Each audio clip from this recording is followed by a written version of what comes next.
So let's start the topic. Equation of a plane perpendicular to a given vector and passing through a given point. हम लोग 11.6 में 11.6.1 को पढ़ लिए थे, जिसमें एक पहले तरह का प्लेन था। तीन तरह से हम लोग डिफाइंड प्लेन के इक्वेशन को निकाल रहे थे। तो पहला जो आपका प्लेन था वो था equation of a plane in normal form.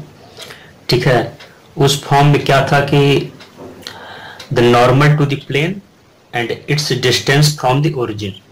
ठीक है, तो जो नॉर्मल हो प्लेन के और जो डिस्टेंस फ्रॉम ओरिजिन। ठीक है, तो हमारा नॉर्मल फॉर्म था। और ये जो हमारा फॉर्म जो ये है आपका equation of a plane perpendicular to a given vector and passing through a given point.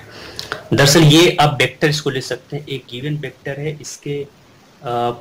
इसके परपेंडिकुलर में ये प्लेन देख रहे हैं, इसके परपेंडिकुलर पे है ये प्लेन दिखाई दे रहा है। ठीक है, तो परपेंडिकुलर होना चाहिए और passing through a given point, एक पॉइंट से जाना चाहिए उस प्लेन को। लेकिन अगर आप सिर्फ इसको देखेंगे कि अगर एक वेक्टर के परपेंडिकुलर लेंगे, एक लाइन के परपेंडिकुलर लेंगे, तो आपको इनफाइनाइटली मेनी प्लेन्स आपको दिखेगा। जैसे इस पेन पे आप कितना ले सकते हैं, इस तरीके से आप बढ़ा सकते हैं, बहुत सारे नजदीक करके बहुत सारे कर सकते हैं। तो बहुत there are so many planes in a line और in a vector perpendicular to the vector. ठीक है, इस तरीके से बहुत सारे प्लेन्स आप बना सकते हैं। लेकिन सिर्फ पर्टिकुलर एक पॉइंट को लिया है, जैसे ये कैपिटल P पॉइंट है, यहाँ x1 y1 z1 पॉइंट है, तो यहाँ पर only one perpendicular only one plane आप बना सकते हैं। ठीक है, तो इस डिफाइंड कंडीशंस के लिए हम लोग प्लेन का इक्वेशन निकालेंगे। चलिए ठीक है, इसको देखते हैं फिर। तो हमें करना क्या है, चलिए देखते हैं। तो ये डिफाइंड हो गया कि इसके परपेंडिकुलर है इस वेक्टर के और एक पॉइंट से है। ठीक है, तो इसलिए ओनली वन प्लेन यहाँ से बनेगा। अब देखते हैं सेकेंड कंडीशन, मतलब जो नीचे आपका फिगर है वो इजिली आपको दिखाई दे रहा है, कैसे हम लोग इक्वेशन को फाइंड आउट करेंगे।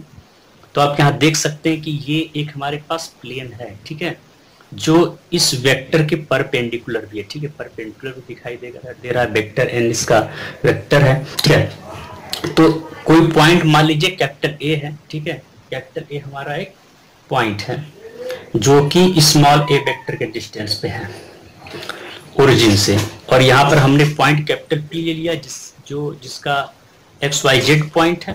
ठीक है, तो इस तरीके से हमें कैपिटल P लेना है कि AP जो है वो इस कैपिटल N के वेक्टर N के परपेंडिकुलर हो। ठीक है, तो चलिए कंडीशंस को हम लोग लिख लेते हैं।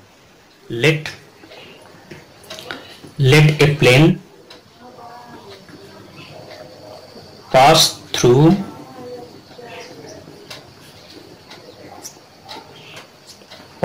ए point capital A।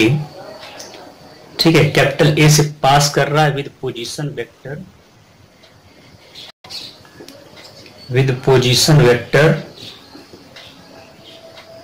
Small vector है, एक स्मॉल ए वेक्टर पे है। ठीक है, यहां से ओरिजिन से स्मॉल ए वेक्टर पे है and passing through and perpendicular. ठीक है, और क्या है ये जो प्लेन क्या है, इस परपेंडिकुलर इसके एंड परपेंडिकुलर टू वेक्टर। ये जो प्लेन है वेक्टर एन के परपेंडिकुलर है और ए से पास करता है। ठीक है, ए से पास करेगा तो ओनली वन, जहां कंडीशन है केवल एक ही प्लेन मिलेगा। ठीक है, इस तरीके से हमने इसको दिखा दिया। और लेट स्मॉल और वेक्टर, ये जो स्मॉल और वेक्टर यहां से यहां तक का ये पोजीशन वेक्टर है। ठीक है, कैपिटल P की तरफ से O से P की तरफ पोजीशन वेक्टर है, पोजीशन वेक्टर। तो ये आपका हो गया position vector of any point capital P। कोई पॉइंट आपने कैपिटल P ले रखा है यहाँ पे। ठीक है, capital P XYZ in the plane. अब देखिए हमें करना क्या है। Then point capital P lies in the plane if and only if कब, वेक्टर AP जो है परपेंडिकुलर हो कैपिटल N के, ठीक है। तो vector AP is perpendicular to vector N, ठीक है। ये कंडीशन फॉलो करना पड़ेगा, वेक्टर N के परपेंडिकुलर होना चाहिए, ठीक है। इस तरीके से इसको करेंगे। अब आगे आ जाते हैं। तो अगर परपेंडिकुलर होगा तो यहाँ पर कैसे, दैट इज वेक्टर AP अगर वेक्टर N के परपेंडिकुलर है तो इसका डॉट प्रोडक्ट लेंगे, तो mod AP dot mod vector N into cos theta, तो कॉस थीटा कॉस 90 हो जाएगा। इट मीन ये पूरा 0 हो जाएगा, ठीक है। तो ये 0 हो गया, इसका फर्स्ट इक्वेशन नाम दे देंगे। और इसमें एक काम और करेंगे, ये जो आपका वेक्टर AP है, वेक्टर AP कैसे निकाला जाए, तो वेक्टर AP को देखेंगे तो यहां से आप निकाल सकते हैं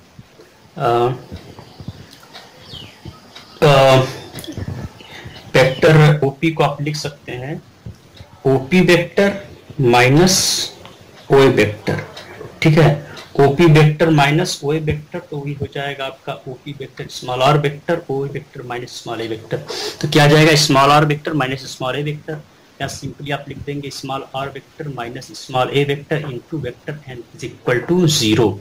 ये जो हमारा फॉर्म आया है, ये हमारा कौन सा फॉर्म है, ये आपका vector equation of the plane. ये वेक्टर इक्वेशन है, वेक्टर फॉर्म है, vector equation of the plane, ठीक है। हमें इतना करना था आज। और इसके बाद हम लोग निकालेंगे किसको, अभी कार्टेशियन फॉर्म को इसको देख लेते हैं, ठीक है। तो चलिए इसका कार्टेशियन फॉर्म भी इसी तरफ देख लेते हैं।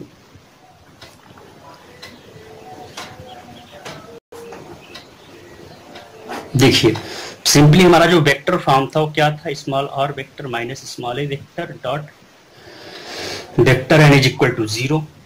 तो अगर आप वेक्टर a को रखेंगे स्मॉल r a वेक्टर को, क्या हो जाएगा वो आपका x1 i cap plus y1 j cap plus small z1 k cap. और स्मॉल r वेक्टर को लेकर चलेंगे तो क्या था आपका position vector x i cap plus y j cap plus small z k cap, ठीक है। इतना हो गया पोजीशन वेक्टर हमारा।